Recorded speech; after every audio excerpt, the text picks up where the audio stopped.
ઇથોપિયામાં 12,000 વર્ષ બાદ અચાનક જ એક જ્વાળામુખી વિસ્ફોટનો બનાવ સામે આવ્યો છે. આ જ્વાળામુખી અફાર વિસ્તારમાં આવેલો છે અને તેનું નામ હેલિગુબ્બી છે. આ જ્વાળામુખી હજારો વર્ષોથી શાંત હતો, આથી આ પહેલા તેના ફાટવાનો કોઈ રેકોર્ડ ન હતો. તે એકાએક ભભૂકી ઉઠતા વિસ્ફોટ એટલો જોરદાર થયો કે ધુમાડો અને રાખ લગભગ 15 કિલોમીટરની ઊંચાઈ સુધી પહોંચી ગઈ અને લાલ સાગર પાર કરી અને યમન અને ઓમાન સુધી ફેલાઈ ગઈ. સદભાગ્યે આ વિસ્ફોટમાં કોઈ જાનહાનિના સમાચાર નથી, પરંતુ યમન અને ઓમાનની સરકારે શ્વાસની તકલીફ ધરાવતા લોકોને ખાસ સાવચેતી રાખવા જણાવ્યું છે.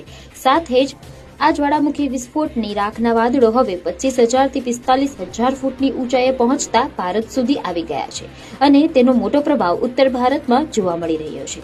દિલ્હીમાં AQI 400 થી પણ આગળ ચાલી રહ્યું છે.